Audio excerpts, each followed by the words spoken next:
Hey, Kelsey. I heard you bought a new house. Apparently it's detached, too. Get you, Missy. Hi, Sally. It's been a while. That's right. It is detached, but it's nothing too fancy, really. It's not like it's new or anything. I heard it's huge, though. I'm so pleased for you. Sounds to me like you're all set to live the good life. I'm actually a little jealous. Not at all. It was old and run down, so we got it way cheaper than the market price. It might look okay from the outside, but believe me, we had our work cut out with the renovations and repairs. I wouldn't go as far as calling it huge, though it is a lot more spacious than the old one.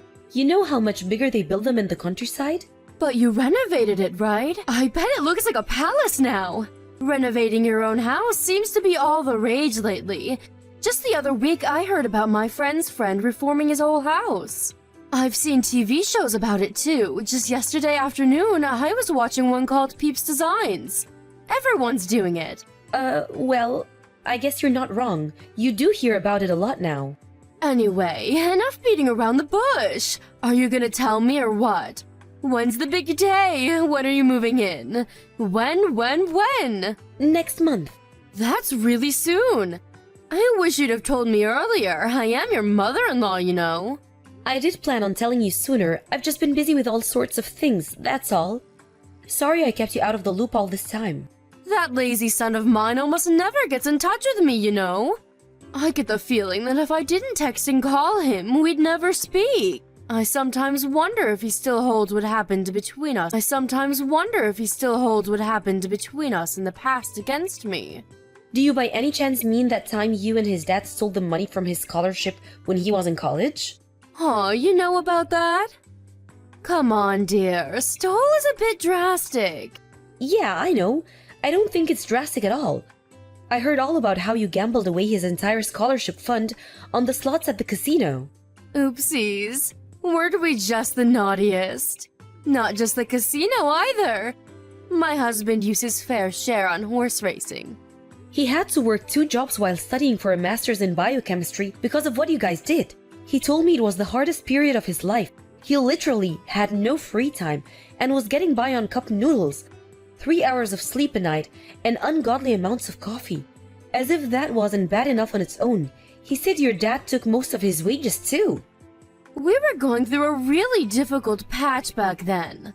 Without Anthony's help, we would have never been able to keep up with the absurd repayments on our debts. Can you believe it's even legal for them to make us pay that much? I know it can't have been very easy for my son, but, well, whatever. It's ancient history now. What is family for if not helping each other out in a pinch? Oh, I don't know. Maybe not getting them into pinches in the first place? Besides, Anthony ended up being the one responsible for the repayments on the scholarship money you stole. Not only that, but he had to bear all the burden by himself, and was threatened with expulsion from college if he didn't keep with them up. Is all of this true? Yup, sure is. What of it? Are you surprised? It was his scholarship. Obviously, he was going to be the one who paid it back. And of course, there would be consequences if he... Besides, it's not like we spent all of it. He had plenty left to use as he saw fit.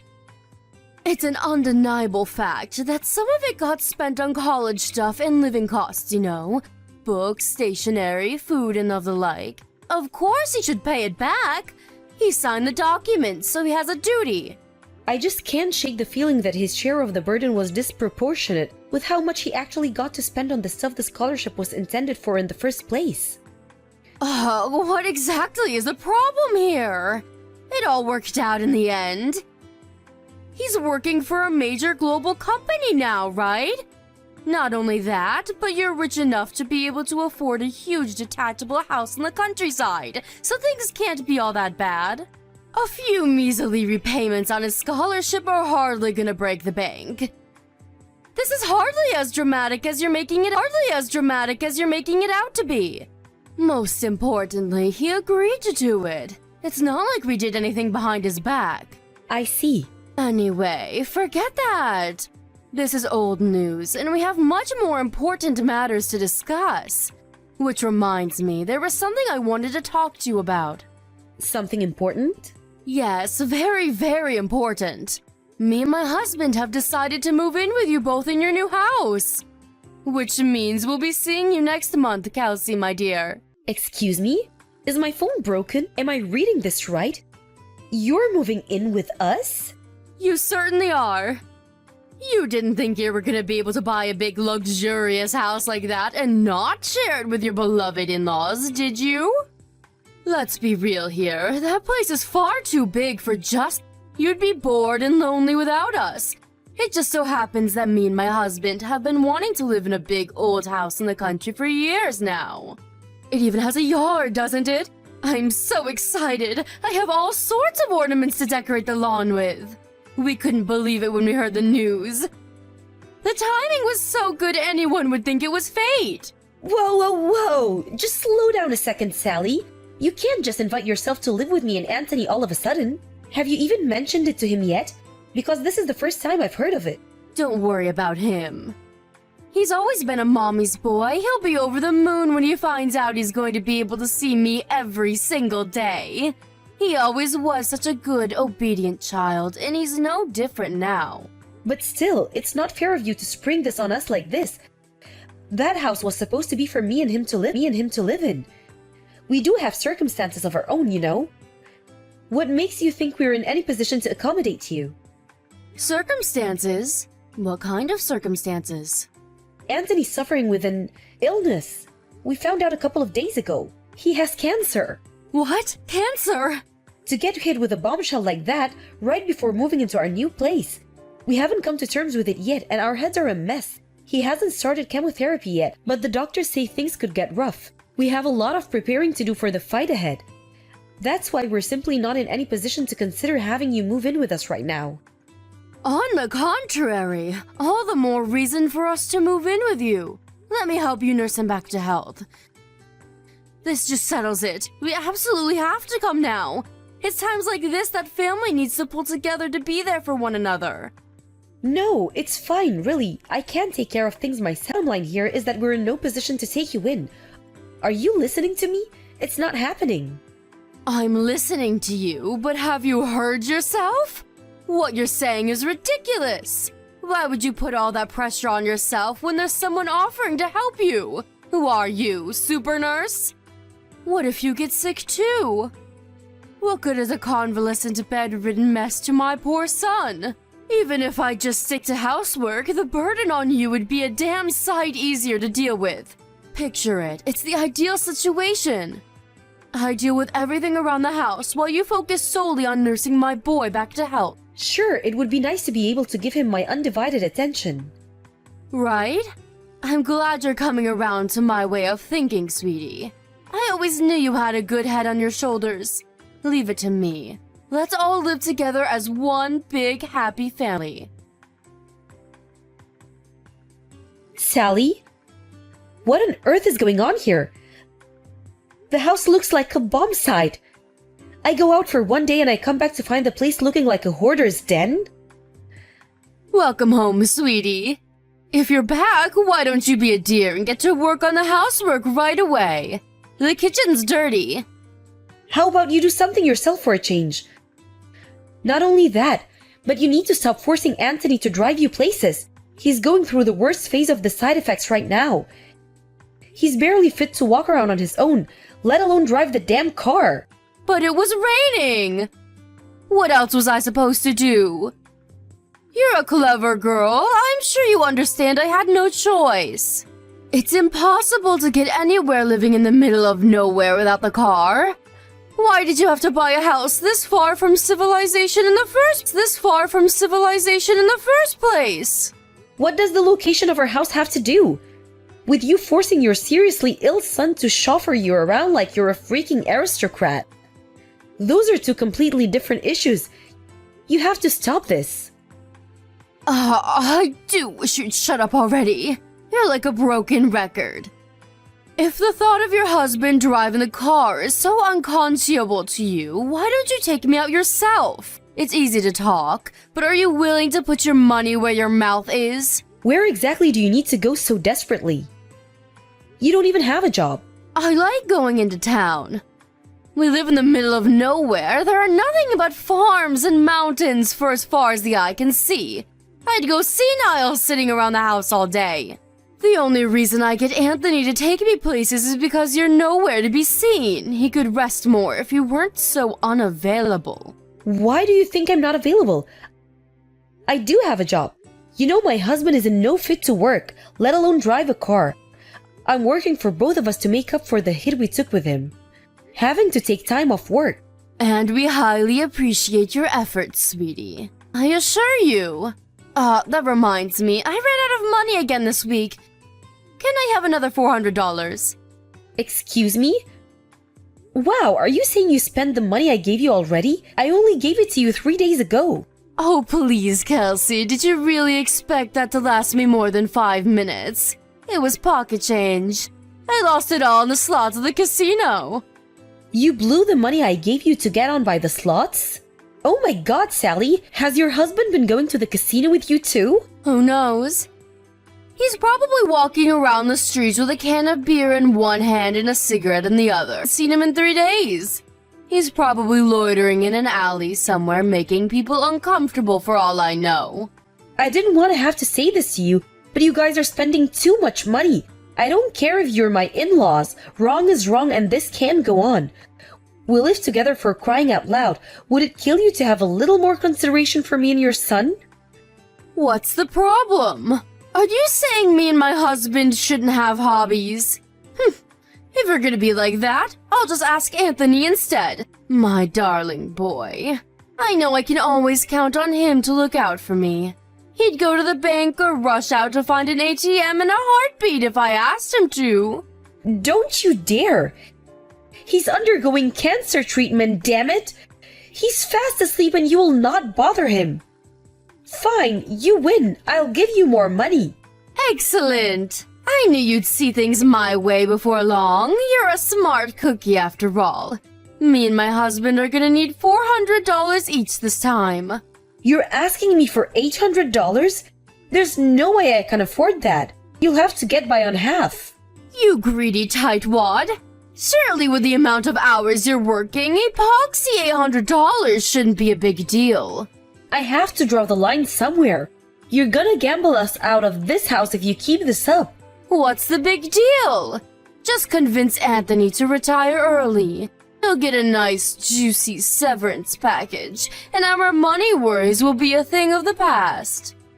No way! Anthony loves his job. He's looking forward to going back to work. It's a huge motivating force for him. And I don't think he'd have it in him to fight this cancer with the same level of determination without it. If he quits, who's to say he won't lose the will to fight the disease? And then what? Stop being so selfish. It's time to face reality, Kelsey. My son is incapable of working as things stand, and that's not set to change anytime soon. How are new employees supposed to join the company with him clogging up the roster by being too stubborn to know when to leave? Leaving them hanging in the balance like that is unfair. It would be better for everyone if he just left.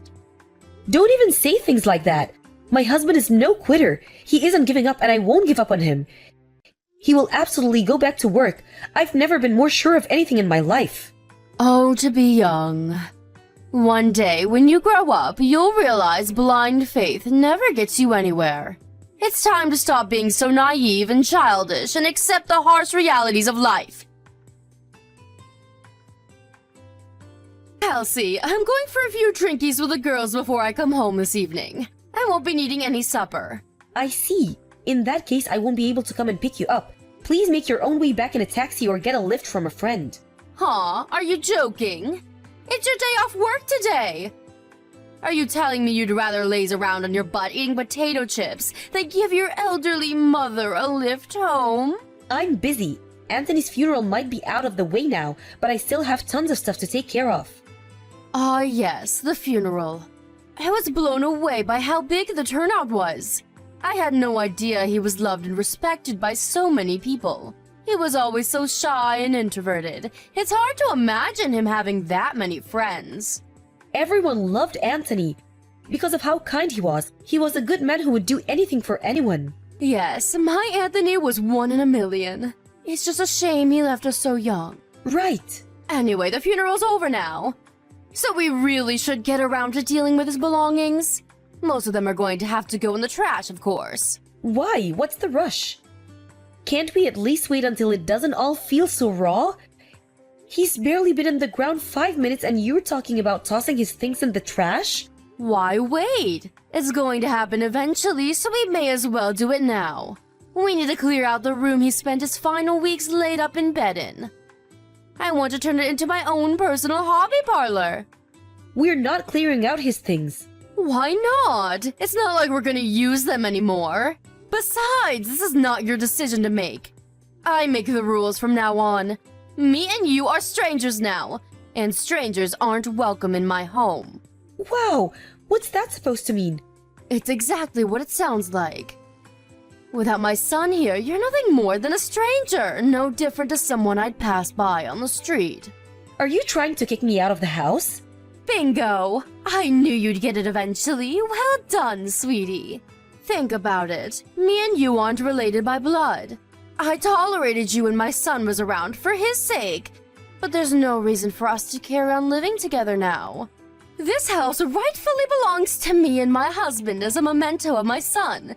You're trespassing, so get out. Wow, so that's what you really think of me, huh? I see. You know what? You're right. Strangers don't have any right to live in other people's house. I'll make the necessary moving preparations immediately. I'm so pleased you didn't make this any harder than it needs to be. Make it quick. Understood. I agree. The quicker we get this over with, the better. Okay, that settles in. I want you and your husband out of this house by tomorrow. Excuse me? Me and my husband leave?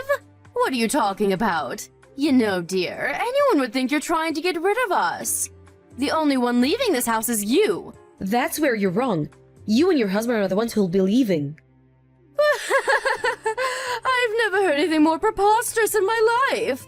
Are you trying to make me die of laughter? My son bought this house. It's only natural that it goes to his parents. Are you just trying to get a rise out of me? Or do you actually believe that? I was Anthony's wife, which means I'm first in line to inherit his assets.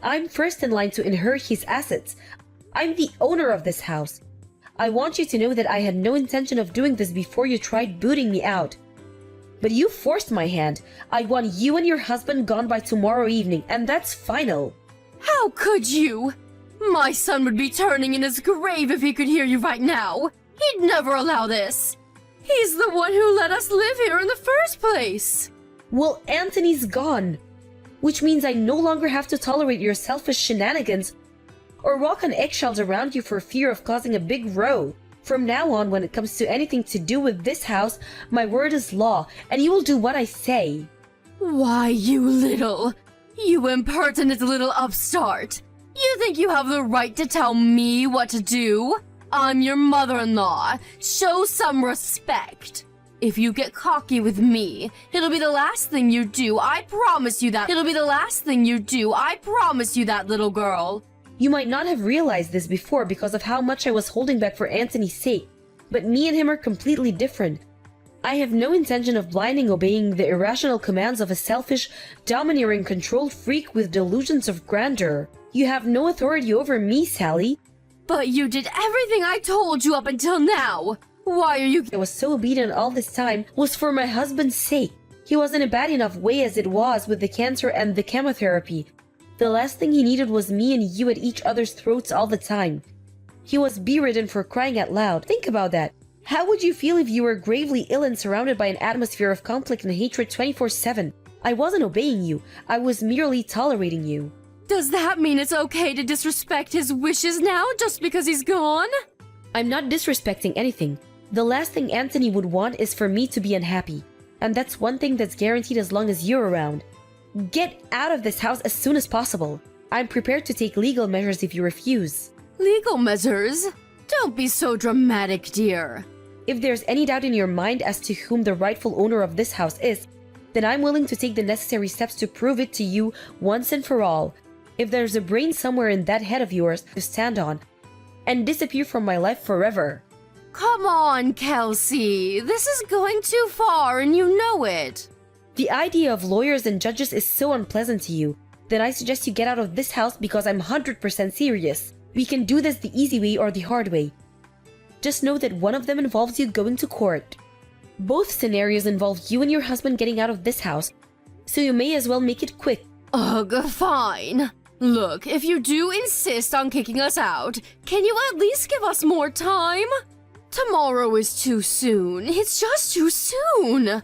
We need more time to get our things together and find somewhere else to go. Surely you're not evil enough to force your elderly in-laws to live on the streets. Try me.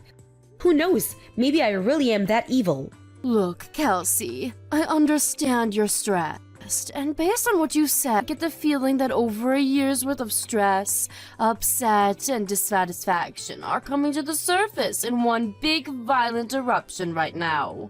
I get it, I do! But if we have to leave, we need to make some preparations first. Please, can we have a little more time? This is probably just a ploy. You think if you can drag out your stay a little longer, I'll calm down and change my mind, don't you? I'm beyond sick and tired of your lies. I was opposed to you moving in with us in the first place, but you sweet-talked me by promising to help with housework and looking after Anthony. That help never materialized, did it? To the contrary, you used the two of us as your personal slaves, butlers, and chauffeurs, paying no mind whatsoever to the fact that your own son was terminally ill. To think you actually forced your son, who was barely capable of walking, to drive you to your friend's house so you could eat cakes and drink coffee with your friends three times in the same week? First things first, the only reason I couldn't help with looking after Anthony in the housework was because I've had a bad back lately. I wanted to help you more than anything. Truly I did, but I was in so much pain. You were well enough to gamble on the slots at the casino all day. You should have been more than capable of lending us a helping hand every now and then. But no, it was nothing but excuses, and more excuses. You were the lady of the manor and we were your servants. I'm so fed up with you. Even this conversation is too much. Every message you send drains a little more of my energy. I want you out of my life. Can't you see how dramatic you're being? Can we at least have more time? Please, let's just put the brakes on all of this for a little while longer. I'm begging you. There will be no deferments. I've been deferring the whole time we lived together. I'm done putting up with your crap. What the devil is going on? Why is all of our stuff piled up outside in the yard? I told you yesterday, you were to be gone by tonight. Read through the chat logs if you're struggling. I also made it clear there would be no deferments. Are you serious? You actually intend to kick us out onto the streets? How many times do I have to tell you? I'm not as soft as Anthony was. Besides, you said it yourself. We're strangers, right? Even so, that doesn't justify taking such extreme measures. You've crossed the line. My son would be so disappointed with you. Nope, actually. I don't think you could be more wrong. In fact, this is actually what Anthony wanted. Everything that's happening right now is happening with his approval. How the hell is that even possible? My son is dead. He told me before he passed, of course. He apologized for the inhuman amounts of stress I had to endure as a result letting you two move in with us. He broke down and apologized profusely in floods of tears. Then he told me that he wanted me to cut all ties with you once he was gone. Wait, what? There's no way my darling boy would ever say such a thing about his own mother. To the contrary, he made it very clear. There's no doubt about it. He was racked with guilt and regret over letting you live with us and wanted to make up for it at all costs, which he still could. He even put it into writing. He must have known you wouldn't believe me and would try pulling every trick in the book to escape your fate. No way. How could he do this? That boy used to do whatever I told him to. Tell me, Sally, why do you think he did whatever you told you? Why do you think he went along with your absurd demands? Why do you think he tolerated your god-awful behavior for so long? Don't you think it's a little odd? He didn't think the things I asked him to do were absurd. He was just a good boy with nothing but love and respect for his mother, plain and simple. Interesting. How do you explain him calling you a toxic parent then? He was fully aware you were exploiting him. Plus, causing me stress and suffering was the last thing he wanted to do. which is why he did consider saying no and refusing to let you live with us. Huh? But he gave in and accepted it by the end. Why do you think that might be? I didn't understand it all the time. If my parents were as toxic as you, I'd have to cut them out of my life a long time ago. Sure, you might struggle to get by now. You're officially homeless. But that's not my problem. Why, you ask? Why? Because my son was kind and caring. You and him couldn't have been any more different, you evil witch. Bingo! No matter what selfish, manipulative scumbags you are, you were his parents and he loved you. But one thing's for sure, he was the only person on this planet who was capable of that. Your single protector and ally is now gone. Are you going somewhere with this? What exactly is your point? You're pretty dense, huh? My point is, there's not a single person left in the world who loves you and your waste of space husband. Let's face it, you don't even love each other, do you? You're nothing more than a pair of pathetic vermin huddling together out of fear of being alone. What did you just... Vermin? How dare you? Don't get me wrong, I'm not saying you were always vermin. Huh? My husband told me everything. His childhood memories of you.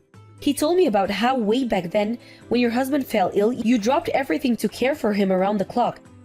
He told me about how you'd make up lunchboxes and take him for picnics, to the zoo or for scenic walks by the river. You took him anywhere and everywhere, and you stopped at nothing to make him happy, in spite of the illness. My son told you all that? But eventually you changed. You were around your rat of a husband for too long, and eventually you became vermin too. The only reason Anthony agreed to let you move in with us was because he remembered the good times. And he believed that somewhere, hidden away deep inside you, was the mom he used to know and love. He thought maybe you'd turn over a new leaf. I think he genuinely believed you when you said you were moving in to help out with the housework. And with looking after him, he accepted you with a heart full of hope. Hope? But that hope was smashed into tiny little pieces. You betrayed your son. I betrayed him? What are you even saying? Surely you don't believe that. There's an old candy tin in one of the boxes of your stuff out in the yard. Why didn't you take a look inside? What is it? It belonged to Anthony, but I have no need for it, so it's all yours. I said, what is it? Inside that tin is an origami gold medal. Remember it? Remember that time he caught an awful cold and had to drop out of the school track in field event? He'd been training so hard and couldn't wait to compete. He was so down in the dumps about the whole thing. So you made him that origami gold medal to make him feel better. Huh? This is that thing I made 30 years ago? He kept this the whole time? That medal meant the world to him because it reminded him of his precious childhood memories with you. He loved you. No matter how much you exploited and manipulated him, no matter how many good times you betrayed him. Oh my god, I had no idea he felt that way. It's too late to regret what you did now. Anthony's gone, and he's never coming back. What else did he tell you? He told you all about his childhood memories, right? There must have been more. Tell me. Oh, you're suddenly interested in your son now? I'm afraid I'm gonna have to say no. This has nothing to do with me. Please, I'll apologize for everything if you tell me. I'm begging you. The time of apologies has passed. There's no going back now. Anthony's gone. I hope you regret this. I hope the pain is unbearable, and I hope it tears away at your heart until the day you die. Now let me remind you one last time. This house is mine. Because I was the only one who gave your son the love he deserved. Not long after that, my father-in-law started causing a commotion outside the house, demanding I stop this nonsense at once and let them back in, but his wife soon shut him up. I can only think that what I said to her actually penetrated that big frosty wall around her heart. My mother-in-law, clutching that dirty old candy tin into her chest as if it was more important than life itself, took her husband and disappeared. I haven't heard from either of them ever since, and I heard through the grapevine that they ended up divorcing. It's been 2 years since I lost my husband now. I ran into his mom one time when I was laying some fresh flowers at his grave. As soon as she noticed me, she hung her head deep in shame and walked away, seeming to have none of the vigor or energy she was once so well known for. Something tells me she actually reflected on what she said, and used the whole tragedy as an opportunity to become a better human being. They do say every cloud has a silver lining. It's just a tragedy that the cost was so high. As for me, I'm still living in that same big old house in the country, surrounded by my cats and dogs, who I love and adore. We went through so much in this house, happiness and sadness, joy and misery, harmony and conflict. But strangely, the only things I remember vividly are the happy times me and Anthony shared together. That's why it'll always be an important place to me, and I intend to cherish and take good care of it for as long as I live.